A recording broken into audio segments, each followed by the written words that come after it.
Hi everyone, it's Liz here from Castle Handmade. I wanted to show you today how you can wind a twisted skein of yarn into a cake or a ball. So these here are hand-dyed skeins of yarn. They're twisted in this manner because that's how they're dyed, and so you'll often pick up a hand-dyed skein and this is what it looks like. Now you cannot use the skein as it is like that. If you decide to start crocheting or knitting with that, you will end up in quite a tangle because it doesn't just come away from the ball the way that a commercially wound ball of yarn does. So I'm going to show you how you can wind your ball or wind the skein into a ball if you don't have a Swift or a ball winder. So I have both of these here in my studio, and that's what I use to make the process a lot quicker because I'm winding lots of these skeins for customers.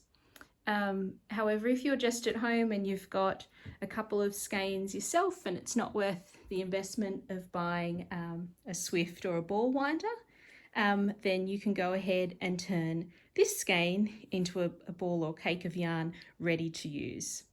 So let me just set you up down here. Hopefully you can see that okay. All right, you'll see in front of us here I've got two chairs. So these are just regular chairs for dining tables, but these ones have got these tops on them here. So ideally what you need are two chairs that have these. If you do not have chairs that have the little spokes here, instead they're just completely round, what you can do is turn the chair upside down and use the legs instead. Basically you just need four sticky uppy parts that you can pop your yarn onto, and I'll show you what we're going to do with that in a minute. First of all, when you get your skein of yarn, it'll look like this. Basically all you need to do is take the label off, and then you need to untwist this. So the way of doing that is, if you look at, you've got two ends. You've got this rounded end here it's all twisted in, and then you've got this end here that you can see looks a little messier. So that end is the end that you actually untuck, and you just pop it out like this, and there you can untwist the skein.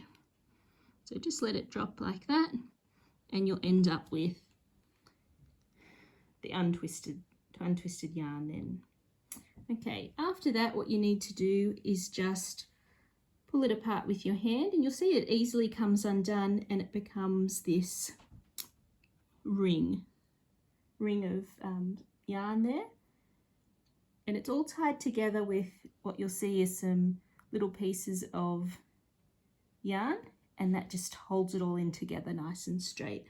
So I'm going to go ahead and pop it on this chair here and pop it around those two ends and around those, and then you just adjust the distance between your chairs just so that the yarn is stretched out, so it's not too tight and not too loose, just stretched out so it'll sit there without falling off.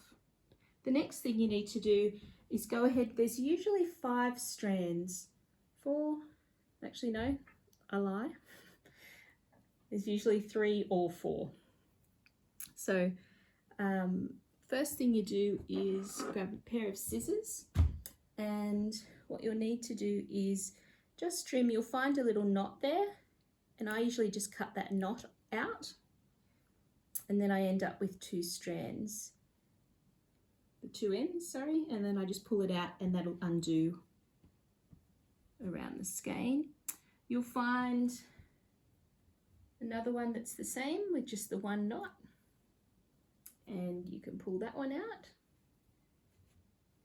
There may be another one of those, but then there is always one here that you'll see has more than the 2 ends. This one here has got 4 ends, which means there are actually 2 strands there. We've got one piece of yarn that's holding it together, that one there, and then we have the start and end of the skein. So they're both in the one little knot there.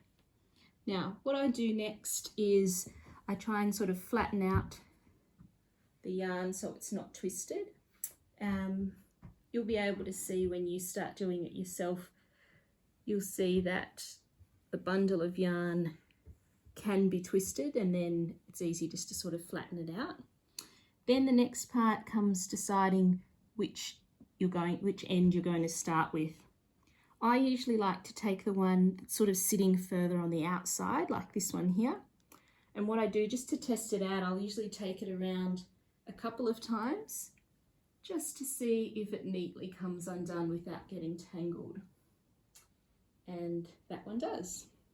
So this is going to be the end that I then start winding. So at this point you can either attach it to a yarn winder. There are plastic and timber ones available. If you don't have that and you're going to hand wind it, then all you need to do is start winding it around your hand. I usually go in one direction to begin with, and then I go the other direction and make a little bundle. And then I turn again and make another little bundle until it starts to become a ball. And I just repeat this process as the ball gets bigger and bigger. And as I'm going, what I'm going to make sure that I'm doing is just taking off each corner as I come along to it. So I might go around once like that, wind it, and then go again, taking it off from each of the 4 corners as I go, and then just continue winding. So if you have any more questions about that, just make sure you let me know and I'll see if I can answer them for you. I'm going to speed up the process a little here and wind it into a ball so that you can see how easy it is to do once you've got this set up going.